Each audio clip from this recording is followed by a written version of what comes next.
Welcome back, baby. It's that time of year again. After a long off season, we are back. It's Survivor time, baby, and we're back this time with Survivor 41. It is crazy. 20 years of Survivor and 41 seasons. And honestly, I cannot be more excited. There's just so many twists and turns, new players, new rules, everything plus the kitchen sink. We've got so much to talk about in this first premiere that I don't even know how long this video is going to be. It's going to be long. I'm going to try not to make it too long, but we've got so much to cover and I have so many things to talk about. So I'm so excited to delve right into this premiere episode. But before we get into it, make sure if you want to check out the rest of my Survivor 41 reviews that you subscribe to this channel, hit the bell icon so you can check out whenever the new episodes come up. As well, if you are subscribed, check out my other Survivor videos. I've done reviews off and on of Survivor since Survivor Game Changers, so don't be afraid to check out any of my past Survivor videos. I would really appreciate it. But without further ado, let's delve into the newest season, Survivor 41. First off, we've got new rules to talk about. The one that most of us in the fandom have already known about, that is, now we are going from a 39-day season to a 26-day season. So that is 13 days away from the normal count, how it's been for the last 20 years. I would assume mostly that has to do with COVID restrictions. Obviously, Fiji would not allow Survivor to film on their location for all of this time until now, or until, once the filming had started, because that was some months ago. But it is going to be interesting to see the new dynamic of a new, faster-paced season. And we're going to delve into that toward the end of the premiere because holy crap, if this is how the entire season is going to go because of the fast pace, we are in for a crazy ride, my friends. If any of you have also been watching any of the previews for this season, you probably have heard Jeff say that the season is going to be a monster, and holy shit, he was not kidding. There's going to be no rice, very little provisions, not much food throughout the rest of the season provided to the castaways. It is truly probably closest to the have-nots twist in Survivor Fiji all the way back in season 14. It is the have-nots tribe. It is Ravu. Probably we've never seen a tribe like this, starting from the bottom. It's crazy to think how this is going to really affect how the challenges are going to go, because the challenges aren't going to stop being demanding like they have been for so many years now. So, God, I definitely feel something for these contestants. But I'm excited to talk about the new contestants. These are a new batch of Survivor players, and they are all, most of them, are all ready to play the game. And I am so excited to see what these new people, these new fresh faces are going to bring to the game of Survivor. Really quickly, let's delve through the tribes and the people on the tribes. So first off, let's start with Yua, which is the Green tribe. On this tribe, we have Brad, Ricard, JD, Shane, Sarah, and Jeannie. Next tribe is Yasa, which is yellow. That is Xander, Abraham, Voss, I believe I'm pronouncing that correctly, David Voss, Evie, Tiffany, and Liana. And then finally on Luvu, we have Danny, Deshawn, Nasir, Heather, Erica, and Sydney. So I have to tell you, in preparation for this premiere, I really delved deep. I've watched this episode 2 times, one time with a group of people, and then the second time really in depth, just going over all the tiny little nitpick details of the episode. So I technically have 2 sets of notes here, plus a post-it note, and I've got a lot to talk about. So let's delve right into it. So one thing that's actually going to be very interesting is that Jeff in the very beginning of the premiere had talked about how the game is going to change, how it is now evolved from what it was before the pandemic had hit. The first 20 seasons of Survivor. This is going to be the new era of Survivor. And that means that even the audience is going to be having a completely different viewer experience. Obviously, we're going to have some weird changes in the game itself, but for the viewers, we also are going to be more involved. Now there's going to be times where we, the audience, are going to know something that the players do not. And the first example of this was an advantage. Jeff pulls out an advantage from his pocket and hides it in a little tree stump. This one was on Yasa's camp, but there will be an advantage at all of the camps. So now it's just a matter of time to see who will get them first. And what will they even be? All we know is that they are advantages and that they will come with a risk. And we've seen some of the risks already in this premiere episode, and holy crap, I can only imagine what the advantage one's going to be. Also, they're doing this thing for younger contestants, but really anyone can do it, and that is there's going to be a game within a game where people at home, if Jeff wants to have it his way, it's usually the younger crowd, where there are going to be these little puzzles, and you, the audience, have to solve the puzzle, and you can put this in the game within a game, which has its own website. Already we're starting off with talking about the pandemic and how it's affected all of these players. Need we remember, these are contestants who have waited over a year or around a year for them to actually be on this show. Obviously, if COVID hadn't happened, season 41 would have happened quite a while back. It would have been pretty close to right after Winners of War. So it's really given these players time to really reflect on themselves and reflect on the game as a whole. You've already heard some people like Danny who've talked about how they really binge watched Survivor during the pandemic. Perfect time for you to study up on the game, study up on the editing process, see what you can get from every single little tiny bit of Survivor you possibly can. Listening to Rob as a podcast, watching Survivor YouTubers, there's tons of them out there. Doing your research. And also like how JD did it, because he was the first person to start fire, working on your outdoor skills, especially since I have to imagine the producers had to warn these contestants that this was going to be a very tough season. So they needed to prepare in all sorts of different ways for them to get onto Fiji and start playing the game right away. And right away they did, because we started off with the first challenge. Grabbing 6 colored oars, putting them onto a boat, and then you have to row around a buoy or around a station to go back and get the flint. Because the first tribe to win this challenge will get a machete, a pot, and the flint, nothing else. The other 2 tribes that lose, they will have to find a way to get their supplies in a different way.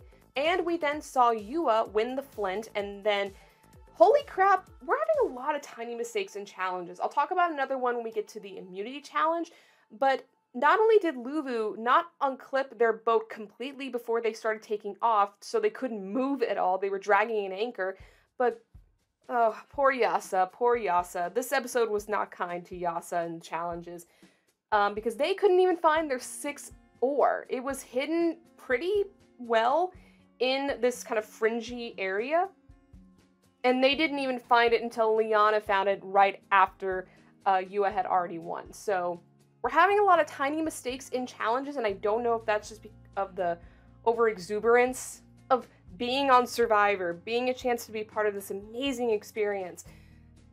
But yeah, a lot of tiny mistakes being made here, and I can only imagine that it could get worse. It could get better, though. We'll see how they adapt to the elements. So I already talked about JD starting the fire for Yua, and right away, because they have all their supplies, they are able to get a fire going and get pretty good on getting a shelter built. And to do that, here comes Brad, our first Wyoming contestant, who is a rancher. So obviously he is used to heavy lifting, doing a lot of labor. So he gets right away into making little tools like a straw for the coconuts, and even starting to build the shelter, as well as Jeannie, who is a very hardworking human being.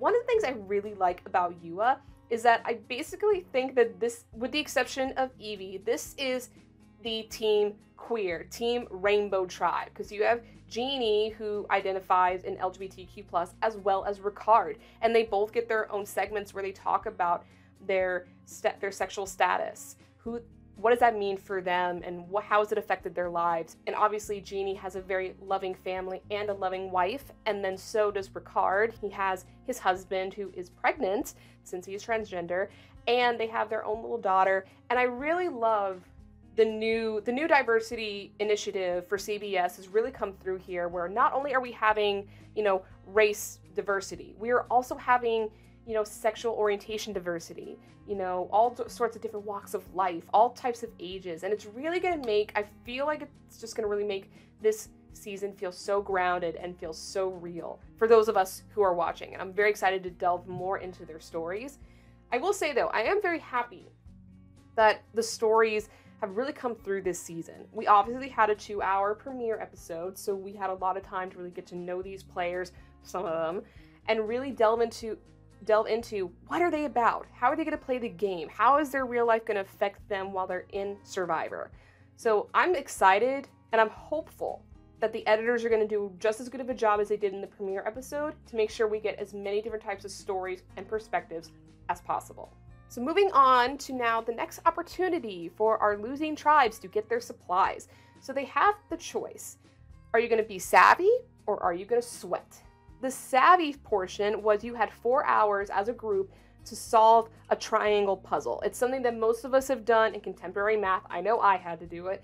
You have to count as many triangles in this riddle as possible, and you only get one chance to answer within 4 hours as a group. Or 2 people from the tribe have to fill these giant barrels and fill them up with water. 2 of them can only do it, and they cannot interact with the rest of the tribe, and they still have the 4-hour initiation time. And as we saw, both tribes did end up going for sweat, but I don't know. Personally, I would have gone with savvy. I would have been a lot like Voss. I would have been trying to fight for the savvy one, because not only do you have 4 hours to solve one riddle, you can do it as a group. And he mentions this. The more minds you have, it can bounce ideas off of each other. You can be able to see things that someone else might not see. And I think with that, you can get it done even with one answer. And besides, if you do the sweat, it was taking the risk of alienating yourself from the rest of your tribe, as well as just doing a lot of manual labor, which is going to weaken you for challenges. On Lulu, I don't think it was that big of a problem, because obviously you have Danny, who is an ex-NFL player, and then Deshaun is a pretty heavy, not a heavy-set dude, but he's a lot bigger of a dude, so he's got some strength in him. So for them, it wasn't that big of a deal. I mean, hell, you saw Danny when they had most of their barrels filled. He's still running up the beach. You know that when he was training for the Dallas Cowboys, he was booking it, and he is trained. His body is well trained to do this kind of shit. And even though Voss had tried to fight for the savvy option, he ended up going with Xander, and they ended up doing the sweat. Now, I wonder if Voss if he's gonna have a problem with initiating his opinions.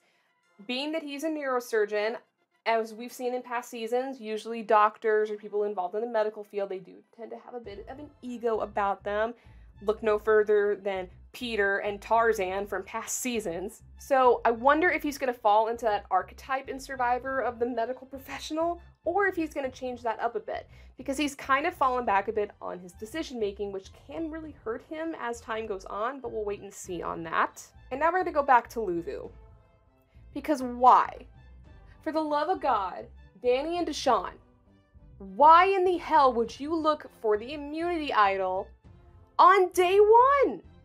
Have we not seen that that does not really help you at all? Not only does it put a target on your back, especially if you get caught, which they were caught by Nasir, you're just alienating yourself even more when you're doing a challenge that's already alienating you from the rest of the tribe. Like, why? I am all for idol hunting, but you do not do it on day 1. You don't do it on day 1, because it is going to put a target on your back. And what I got from this whole ordeal of not only Danny and Deshaun looking for the idol, but also that Nasir found them looking for the idol and then told everybody else, that puts a target on all of the guys. That leaves Sydney, Heather, and Erica to basically kind of pick and choose which guys they want to keep on the tribe. Now for me, it is apparent that they do need to keep Danny because he is great in challenges. And then Deshaun and Nasir can kind of go either way. It depends on how their social game is going to play out more than what we saw. But I was just shaking my head and being like, you do not look for the idol on day 1. You do not do it. You just don't do it. Ugh. Ugh. A lot of questionable decisions that have been happening just in the premiere alone. Maybe those extra months of prep didn't really help all that much. Now moving back on to Yasa, we have a new alliance starting to form. We have rhianaB and Evie, who are starting to form this kind of tight bond. And then they start talking to Tiffany in particular, so now you've got the possibility of a female alliance. And then Evie starts talking to Abraham, and he starts to talk about how he wants to play what I perceive as a bit of an old school game. Not only for the rest of the episode does he talk about keeping the tribe strong, which, yes, that is important, especially when you have a 6-person tribe. This isn't old school Survivor. There's a lot more that goes into tribal dynamics than just strengthening the tribe. And Abraham, I don't know if he fully gets that. And it comes across when he was talking to Evie as well, how that is going to play it up. And he is basically going to, what I call pulling kind of sort of a Panama Surrey. She was trying to throw her threat level to another player. And I kind of feel like Abraham was kind of wanting to do that with Tiffany. Almost a little reversal though. But I don't know. I don't know if it really worked out with him in the long run. And we'll get to that when we get there. Also, even though Tiffany didn't get that many confessionals in this premiere, I can't help but think that she's going to be important as the season goes on. I do think that because she had this whole segment talking about how she survived breast cancer before it even happened, she has been published as a pre-vivor, someone who has beaten something before it got a chance to get to them. And I can't help but think that that is going to be a big clue for her character development throughout the rest of the season. And I could be wrong. It could be the editors probably fooling us. But I caught on to pre-vivor. I mean, when you say I don't just want to be a pre-vivor, I want to change that to survivor. If that isn't a winner's quote or somewhere to the point where she gets to the end in some way, shape, or form, I don't know what is. Now we're going to go back to Yua and JD. JD, he's a little slick. He's definitely playing the game already. He's talking to everyone. He's trying to get on everyone's good graces. But some people aren't falling for that. One of them is rhianaB. And rhianaB basically is seeing right through JD and seeing that he's trying to get on everyone's good side. He wants to be the chill guy. JD had talked about in his preseason interviews that he loves Fabio. He wants to be very, playing it cool, laying back, just not being a threat, wants to just let things flow as they may. But obviously rhianaB, who I can see already as being a big-time player and really smart, he is seeing right through it. So we'll see how. I don't know if we're necessarily going to get a JD versus rhianaB rivalry. That'd be interesting. But definitely those two are kind of button heads as far as their approach to the game is kind of concerned. And not only that, this is another reason why I love the Yua tribe. It's probably my favorite tribe right now. That is Shane. And I don't know if I'm saying her name correctly. I might be mispronouncing her name. I might change that by the time the next episode comes out. We'll see about that. But oh my god, she has really intrigued me in this premiere, and I'm so excited to see what she brings for the rest of the season because she has such great knowledge. She's a great social player, she is playing strategically, and she's not that half bad in the challenges. She has the overall package. She has a great story, which I'm very fascinated to hear about. And not only that, she's so sweet and she's so cute, especially when she's talking about doing her little her little evil soundtrack. I mean, come on. You're creating yourself your own soundtrack on the first premiere episode? Could be another winner edit trick right there. We'll see. Now we need to talk about if the tribes were able to complete their sweat challenge. And it turns out both tribes did. Yasa and Luvu were able to pass and they got their supplies, which includes a flint. And that will come in, and that will be important when we get to the immunity challenge. But on Luvu, it's a little interesting because Sydney goes up to Deshawn and tells him that Nasir had caught him and Danny looking for idols while they were out doing the challenge. And now there's a target on Nasir. And like I said earlier, now all of the men on Luvu have targets on their backs because Danny and Deshawn obviously were taking their time away from camp to go looking for an idol. And then too, Nasir caught them. It depends on what the women believe, but they were caught, and he spilled the tea. So where are they going to go? What's more threatening to the women? What's considered threatening at this portion of the game? In my opinion, just because I don't think you should ever look for an idol on day one, already I'm going to be like, okay, those two, one of the two, if not both of them, they're here to play, and that can be a problem for me down the line. I would say I have more pressure on Deshawn, because I can at least admit that Danny is important to have in challenges. So Deshawn, I would say my target would be on him more so than Nasir or Danny at this point. But that's just my opinion. And also, really quick, I just loved Sydney. I'm actually really liking Sydney right now. We'll see if that keeps up, because I kind of see her possibly getting like a Nora edit. But her chucking her water bottle to catch a crab was so funny to me. I just love that moment. She's like, there's a crab! Ah! Something interesting now happens next. Every tribe has a boat come its way, and they have to choose one contestant to send off to this mysterious location. And obviously, for some players, they're like, not happening, not gonna leave. And it's smart. It is smart to think that way, because you don't already want to take yourself away from possible bonding time with your tribe. So it is a huge risk. And again, the season is going to be all about taking risks. In a shorter season, things have to happen quickly, and things have to be made on the fly. So what do? Well, if you're Danny, you decide to volunteer yourself, and Danny ends up going. I find that to be a little strange. I don't know if Danny's the type of player who's going to be doing that a lot, where he's going to be always doing before he thinks. Because I think he kind of did that a little bit with the sweat portion, although he is an athlete, so I guess it kind of makes sense. I see Danny as being someone who's very loyal to a fault, and I don't know about his gameplay overall. Nice dude, don't get me wrong, nice dude. Don't know how it's going to help him out throughout the rest of the game. Next up, you have Xander, who kind of also volunteered, which from what we saw, and I don't know how much more went into these, we only saw a small portion of their picking choices for who's going to go to the mysterious location. But Xander seems to volunteer as well, but not as overtly, in my opinion, as Danny did. But I don't know, maybe we saw maybe we didn't see everything. And then finally, we have JD, who ended up pulling a wrong colored rock. And let's see if that's a foreshadowing for a future tribal council. But they decide on Yua to draw rocks. JD pulls out the wrong color, so he ends up going, which already is a little worrisome, because JD has already been a little on the bad side of a couple of the people on his tribe. So obviously now he's going to have to leave his tribe to do this whatever, and it's going to take him away from kind of keeping his ears open for what's going on at his own camp. But when we get to the location, all three men, this is a summit, everybody. We have not seen a summit on Survivor since Millennials versus Gen X. And then it didn't work out so well. This time, we'll have to wait and see, but I have some good feelings about this summit. I think this summit went pretty well. They each had very similar things in common. These do seem like dudes who would be in a similar alliance altogether. I did find it funny how Danny was pulling a Gary Hogaboom all the way back in Survivor Guatemala and did not tell the other two about his NFL experience, just saying that he played in college and that's where it stopped. I love that kind of reference to an old school season. Good on you, Danny. Good on you.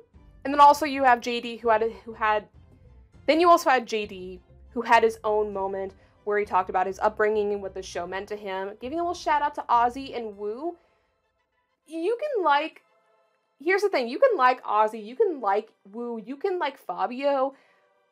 I wouldn't say any of those three are the best overall players, but I do see potential in JD. I do see potential in him. So I think he's probably picked up some things from other contestants, not just from those three. So I don't know, JD has been very fascinating to me. So I'm eager to see what he brings to the table. Now I did mention this, but basically the summit is these three going up a giant hill, very obviously reminiscent of Winners at War and how much they had to trek all over that island when they were on edge of extinction. But when they get up, they head right back down, and there is a new twist to the summit. All three of them will have to go on their own to a secluded part of the island, and they have to make a decision. Will they protect their vote, or will they risk their vote? Going only off of what they have just now known about each other through this trek up the hill. What will they choose? Now, how this works is that it's basically the prisoner's dilemma. How it worked is if all three people had chosen to protect their vote, they will all keep their votes. No change there. If they all risk their vote, they will all lose their vote at the next tribal council. But, and here's the big kicker, if at least one person protects, or if at least one person risks, the people that risk their vote in that scenario, they would get an extra vote in the game, while the person who protected their vote in that scenario will just keep their vote. So honestly, the best thing to do overall is definitely to have some sort of distribution where someone is going to at least protect and someone is at least going to risk. The second best option is obviously if they all protect. The one that you do not want is for all three of them to risk their vote. And I think with this group of three, they got extremely lucky because Danny, because he's going to focus a lot on loyalty, I feel like he's going to focus very old school thinking where it's going to be strength and loyalty. So he is obviously going to protect his vote, which we saw he did. And then later, when Xander is explaining his story to his tribe when they all go back, Xander is shown to us, as well as what he tells the tribe, that he did risk his vote. However, whereas Danny told his tribe the entire truth, Xander and JD did not. They edited their explanations of this a little bit differently. Because Xander was using the term we. He wasn't saying I. He was saying it as if I got this advantage for the tribe. This is something we can use to protect ourselves if the situation comes. And then you have JD. Now, I will spoil this a little bit. We were not explicitly seen or told what JD had chosen. He had said to his tribe that he protected his vote. But then we realize when he's at tribal council, little spoiler, yes, his tribe goes to tribal council, that he ends up getting the extra vote. So he ended up risking his vote. So he lied to his tribe about the option he picked, which again is a clever editing trick that I really like about this, is that we were kind of misled, but not really, because we also could have assumed that he would have picked the protect, just as what he said, to tell the truth to his tribe to get on better leeway with them. But as we saw, that wasn't the case. He kind of just sold it as if he did protect it, when in actuality he risked his vote and now he has an extra vote, giving a lot of power to JD, and I don't know what he's going to do with it yet. My best guess, because they can use this extra vote up until the final 6. So, how long will they hold on to it? What twists and turns are going to happen throughout the rest of the season until then to see if we're going to actually have a play of this before the final 6? Or if possibly we can have a partial advantage get in. So with all of this craziness that has now happened, let's move on to our first immunity challenge. And I didn't say this in the very beginning, but it's kind of gotten concluded at this point. In the very beginning of the premiere, Jeff had talked about how the term "come on in, guys," when they're being introduced to a challenge, if that is something that should stay, or if it should be discontinued. It is a new era of Survivor. Why not change it to make it more considerate for all players involved? Now, in the beginning of the episode, Evie had said that as a queer woman, she did not have a problem with saying "come on in, guys," and seemingly no one else did either. But when we get to the immunity challenge, it's about 2.5 days later, Ricard is the one who brings it up, and he said, "I was in too much of a state of shock that I'm here and I'm playing Survivor to tell you, Jeff, how I feel about the situation, and I personally do not think we should say 'come on in, guys.'" And Jeff takes this very well. And he himself had said that he too wanted to change it. It's a new era, it's a new time in our human history. Why not just go ahead and change it? So now, instead of "come on in, guys," how we've always heard it for the last 20 years, it's now just going to be "come on in." Me personally, I don't have a problem with it. It does kind of seem fitting that it's a new era of Survivor. It's this new time in our lives. Everything is changing all around us constantly. Why not change this up? It doesn't bother me at all. If you want to feel nostalgic about "come on in, guys," watch an older season. There's 40 seasons to choose from. To me, it doesn't really bother me. But moving on to the challenge.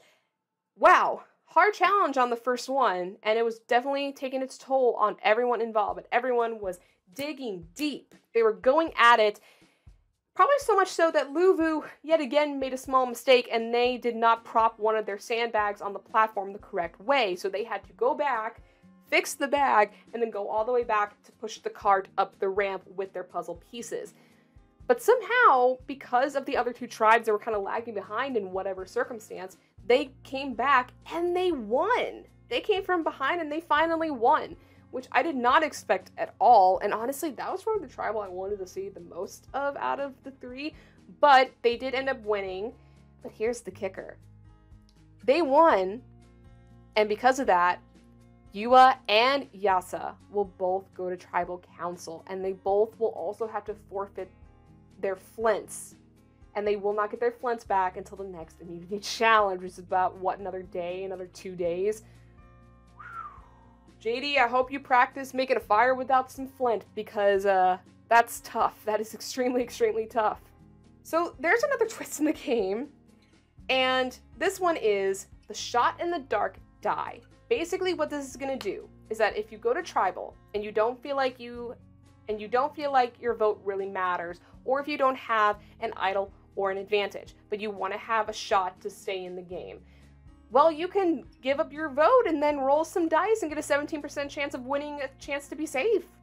This twist is so crazy to me, and I guarantee it's going to be played at least once this season, or we wouldn't have gotten this kind of tease in the very beginning of the season. But holy crap, like what? It's just another layer to the season that is just going to boggle my mind as the season goes on. At this point, I don't know if I would ever use the dice, because a vote is extremely important, unless you are on the very bottom of the alliance that you are in and maybe you want to throw away your vote. I don't know. I can't fathom a part right now where that would come in handy. We almost saw someone do it today, but I don't know. I need to see it in action before I'm like really invested into this whole shot in the dark thing. Also, this was the part where we saw the little puzzle for the game within a game. If any of you could not figure it out what it was by now, I will tell you it was One Day Alliance. And for me and my mom and our family friends, it took us about probably less than 5 minutes for us to really get it figured out. So they're not too terribly hard puzzles. So I kind of wonder if they're all going to be like this kind of format, or if they're all going to kind of change as the season goes on. But I don't know, it's a little fun. It is a little fun. A little cheesy in some way, because it is catered toward like the younger kids because they want to solve puzzles, but it's still interesting. I mean, it gave me and our little watch party something to do, so why not? So because Yasa was 3rd place in the challenge, they will go to tribal council first. And we see there is this battle over, is it going to be Abraham or is it going to be Tiffany? Abraham is wanting to gather up the guys in particular to get out Tiffany to keep the tribe strong. Very old school style thinking. And then you have Evie, who's on the other hand really fighting for Tiffany to stay. She wants this to be a pretty even tribe. She doesn't want this to be the case where if you're gonna play by strength rules, that all the women are gonna be taken out first, which is very old school thinking. We have seen it happen before. So Evie is fighting very, very hard to talk to as many people aside from Abraham as possible to try to keep Tiffany in the game. And Tiffany's gut is telling her she is safe. But will her gut be right? The other thing, Tiffany, God forbid, God bless her, she completely missed the advantage that we saw Jeff put into the tree stump. And being that we knew it was there, it was very much like Russell Swan in Philippines, where he couldn't find the idol when it was sitting right on top of the rice basket. Whew, that was a little, whew. Let's see if, because we got foreshadowed it in this episode, that maybe she'll find it in the next episode. And I'm hoping that Evie is the one who gets it. Or even Liana. Even Liana, I would be fine with her getting the advantage. But Evie in particular, I really like Evie, so let's see how that goes. The real craziness is now going to be happening at Yua, who's going to be the 2nd tribal of this episode. There is a similar vibe going on here at Yua, in particular with Brad. Brad has not really been saying that much throughout this whole thing. He's only had one confessional this entire premiere, and we've only really seen him doing like labor stuff. And yes, talking with some people, but this is where we start seeing how Brad is going to be taking a shot in this game. He, very much like Abraham, very old school, wants to keep this tribe strong, wants to be very much like an Aussie, very much that old school mentality of keep the tribe strong so we can win challenges. The rest can come later. Not how it works in season 41, Brad. And Ricard kind of catches on to that. He's trying to talk to Brad, but Brad obviously is now going and saying it's got to be Shane or it's going to be Sarah because they screwed up in the puzzle in the challenge, and that's why we came in second place instead of first. And obviously this scares the girls, in particular Sarah, because now she's wondering if she needs to do her shot in the dark die to save herself, because now she's feeling like there's something off. My name has been thrown out at least once. I can only imagine what other people are saying. I might need to do this tonight. So you have Sarah and Ricard on one end, and then you have JD and Brad, because Brad told JD that the other two were now targeting JD, and now JD is like, okay, you're targeting me, I'm gonna target you. Sarah's gotta go. And then you have Jeannie, who honestly has no idea what's going on, and then you have Shane, and this is very interesting. She is the swing vote tonight, which is interesting because there's really only a 2-2 scenario here. Jeannie is basically completely out of the equation, so that leaves Brad and JD and Ricard and Sarah. Where is Shane going to go? She is right in the middle, and I think she plays the middle pretty perfectly here. She isn't too panicked, she isn't too calm. She's being invested in every single conversation she's been in. And I think that is really, really cool. And again, it's another reason why I'm very excited to see what she is going to do with the rest of the season. So let's get to Tribal. First off, holy crap, does Tribal Council look huge. It looks like its own little city. It looks like an abandoned part of Bikini Bottom. But it is beautiful. Like, wow, they definitely took a lot of extra time to make this tribal look epic. And it was. So good on the production team for making another beautiful Tribal Council setting. We can kind of yada yada yada through Yasa's. It was really just a battle between Tiffany and Abraham, though I have to admit, I do appreciate Tiffany going after Abraham and standing up for herself. I like that. But basically, it was just a battle of old school versus new school. Are you going to keep the tribe strong, or are you going to think about loyalty and strategy? And it ended up loyalty and strategy win. Tiffany's gut was right. She was safe. And Abraham becomes the first boot of Survivor 41. Nothing too crazy there. I didn't expect Abraham to make it that far anyway. But now let's go to Eula's tribal. And holy crap, I did not expect this tribal for the second one. Obviously, at that point, I was like, okay, it's gonna be Sarah or it's gonna be JD. And then Sarah starts whispering to Shane, and then the two of them start whispering to Ricard. They're all in this little triangle while JD is talking, and then Jeff brings up that they're whispering, and then Ricard goes to JD, says, vote out Brad. JD then goes up and starts talking to Shane. Sarah wants to go and talk to them, but they say no, let us have our own conversation. And of course, Jeannie and Brad are sitting there like, what the hell is going on? And good God, at that point, after the whispering had started, I'm like, okay, I have no idea who's going home at this point. I've heard Brad, I've heard Sarah, I've heard Shane, I've heard JD. Who has not been mentioned in this vote? Holy crap. So, basically we go to vote. We find out Sarah did not use her dice. Although I didn't say this. Also, right before they went up to vote, they all put their die in their pockets. So there was a good possibility that someone would have done it on the first time, or on the first mention of the die at all. Didn't happen. Sarah didn't do it. And JD also got his free vote, didn't use it. And neither did Xander in the last vote, need I add. But nothing crazy really happened. But the thing that did happen was we had a Ricard, a Sarah, a Brad vote, but then we had Sarah, Sarah, Sarah. And that means Sarah was the second person to be booted out of Survivor 41. Woo-wee, everybody. That's basically it for the 2-hour premiere of Survivor 41. So much happened. So many things to take into account. I am so intrigued. I am so fascinated with how the rest of this is going to go down. I don't even know where to begin.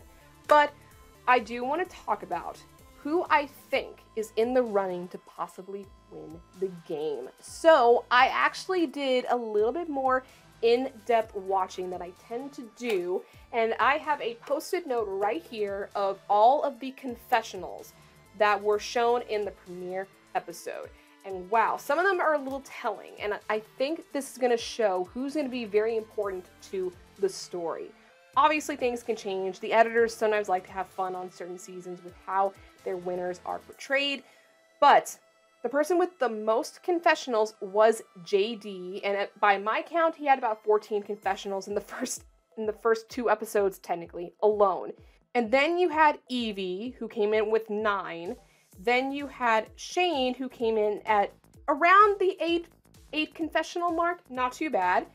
Danny was also up there as well as Sarah, which makes sense because this was her boot episode. And then some people on the lower end of the confessional count, we had Nasir, although he did have his little talking moment with Jeff on the boat. Abraham, which is interesting because Sarah got way more confessionals than Abraham did, and this is both their boot episodes. You had Heather and Brad, who each only got one confessional, but I will say that Heather did have her moment with talking with Jeff on the boat, so technically, she has the one up on Brad. If you're going to take that into consideration, Brad is the one who had the lowest confessional count in this episode, which proves to me he's not going to be that much of an important character throughout the rest of the season, which is sad because he is our first Wyoming contestant. Heather had one. You had Abraham and Nasir and Jeannie with 2. Each of them had their own moments. Obviously, I think Abraham is the one who had the lowest kind of momenty things in his confessionals, and that's kind of strange being that he was the first boot of the season, whereas Sarah, who was the second boot, she got more confessionals than Abraham did, which is interesting. And then everyone else basically kind of fell into this somewhere between like 3 to 5 confessionals. So basically the top 3 are JD, Evie, and Shane. And these are all players that I'm very intrigued about seeing, and I'm very excited to see what they bring to the table. So personally, I think my top 3, I'm going to go with Shane, I'm going to go with Ricard, both of them on the same tribe, and then Evie. Those are my top 3 as of right now, but I am intrigued with JD. Erica is kind of fascinating to me. I haven't talked about her at all in this episode, but she seems interesting from the 3 confessionals I saw of her. Liana is also someone I'm a little interested in, as well as Tiffany because of her pre-Viver story. Danny, even though he did get a lot of confessionals in this premiere, I don't think he's going to go that terribly far. I think he's going to be too loyal to a fault. He's not going to really do much strategizing. I could be proven wrong, but as of right now, I just don't see it. Voss is interesting. Xander has surprised me a little bit. I can see him being kind of like, I don't know, almost like a Jay type of an archetype, or maybe that's more JD, I don't know. But there's some potential there. I can see some potential in Xander. And then everyone else, maybe with the exception of Sydney, is kind of just meh. I need to see more. We'll see in the next couple of episodes how they fare. But yep, that's how I feel about this cast. I'm very much loving the cast need I add. The cast is great.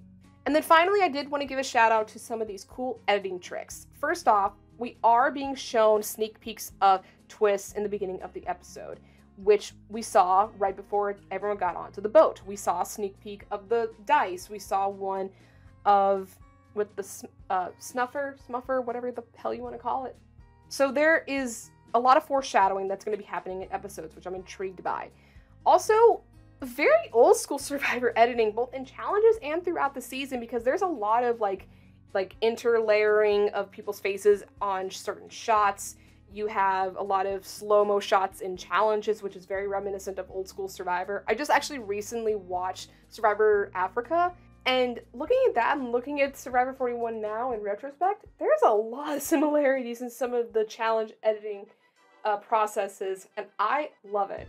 This to me is just such a throw to the nostalgic old school viewers of this show, those of us who've been watching this show for decades at this point, and it's become so a part of our lives that we love seeing these little throwbacks to older seasons or old techniques used in older seasons.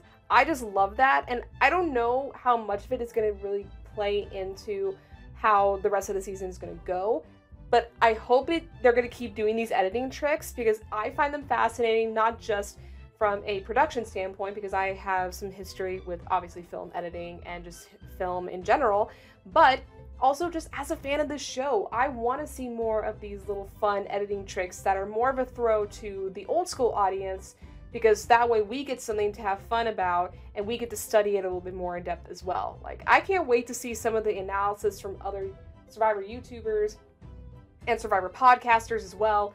I'm intrigued to see what everyone is starting to think of this new season so far, because there's, again, so much to digest, so much to go through. Whew. I'm excited.